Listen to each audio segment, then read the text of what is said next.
What's going on, guys? It's Underdog MLB, and today I've got part 2 of the legends I want to see in MLB The Show 20. Today I'll be taking a look at the 95 to 98 overall players that I want to see added to the game. As I said last video, San Diego Studios usually likes to balance the amount of really good cards and not as amazing cards, which is why I've split this into a 3-part series. A lot of people just put their top cards on their legend wish list, but I like to keep my wish list realistic for the most part. I made part 1 a couple days ago, which featured the top 10 cards I wanted to see in the 90 to 94 overall tier. If you want to see it, it should be the suggested video on the end screen, or just click my channel and go a few videos below this one. Anyways, that's enough talking. Let's go ahead and talk about the 95 to 98 overall legends I want to see in MLB The Show 20. First off, just like last video, I will be starting off with a family member of a current MLB player. That player is going to be Craig Biggio, father of Blue Jays second baseman Cavan Biggio. We already have a few family combos with Vlad Guerrero and Vlad Guerrero Jr., Dante and Bo Bichette, Ken Griffey Jr. and Sr., but some more family member combos would be always fun to use. The elder Biggio was your typical second baseman with good contact, speed, and defense, but not the greatest power. Biggio had 4 seasons with a 300-plus average and won 4 straight Gold Gloves from 94 to 97. Biggio had great speed, racking up 12 consecutive seasons with double-digit steal totals from 89 to 2000, topping out at 50 stolen bags in 1998. Surprisingly, Biggio finished his career with 291 home runs, so he should have some decent power. Maybe the best thing about Biggio is his versatility. Biggio broke into the league as a catcher, then moved to second, then played the outfield late in his career. Biggio could probably get a 95 or 96 overall card, and his versatility could make him a viable bench option. I was first introduced to Jeff Kent, oddly enough, when he was on the TV show Survivor on season 25. At that time, I didn't realize how good Kent actually was. A primary second baseman, Kent was a great hitter. OPS Plus is my favorite stat to evaluate a hitter, with 100 being the league average. Kent had an OPS Plus of over 100 every year he played, except for his final year in 2008. Kent's best year was 2000, where he was named the NL MVP. That year, he hit .334 with 33 homers, 125 RBIs, and a 1.021 OPS.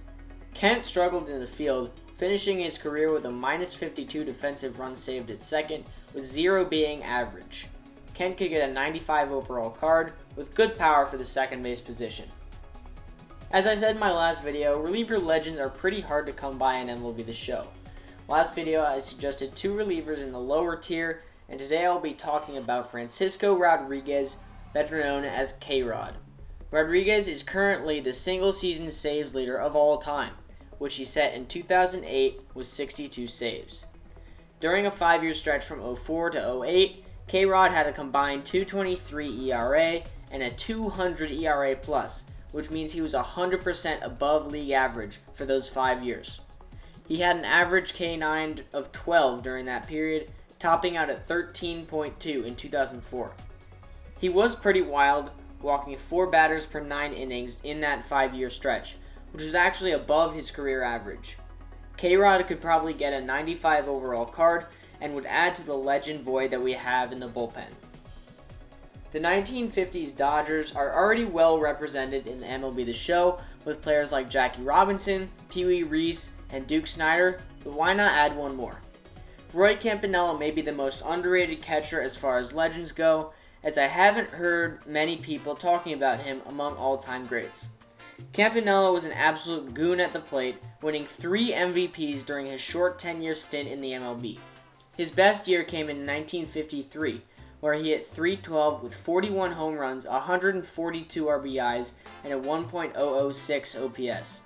He finished his career with a 123 OPS plus and had 3 separate seasons with a 150 or higher OPS plus. Campanella also had an insane arm, throwing out would-be base stealers at a 57% clip during his career.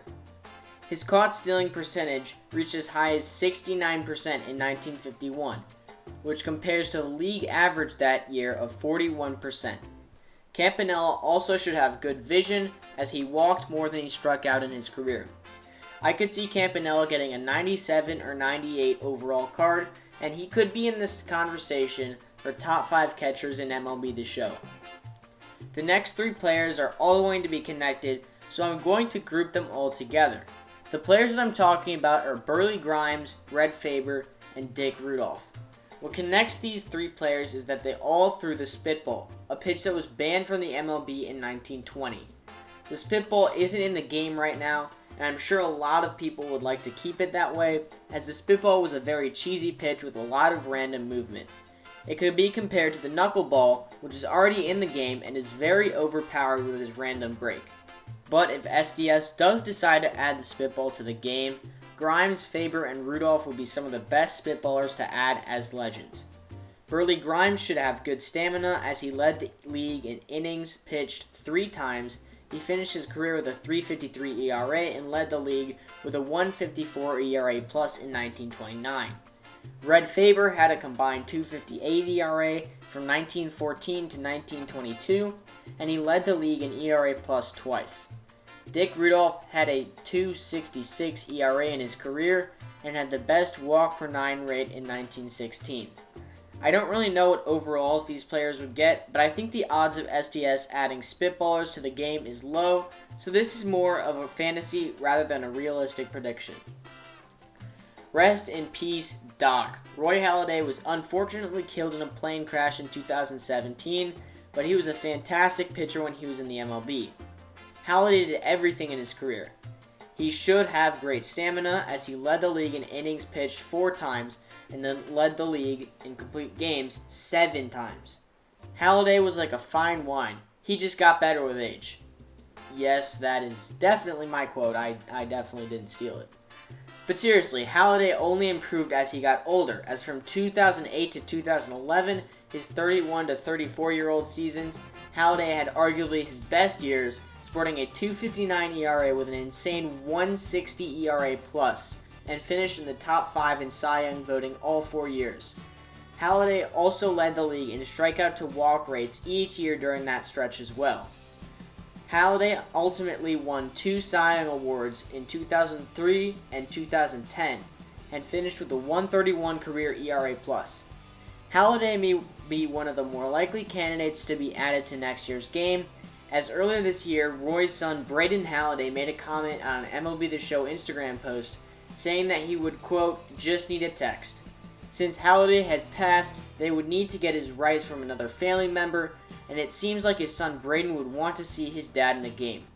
Halladay would be a really good card, probably getting a 98 overall, but I could see him possibly getting a 99 if they boost his stats a little.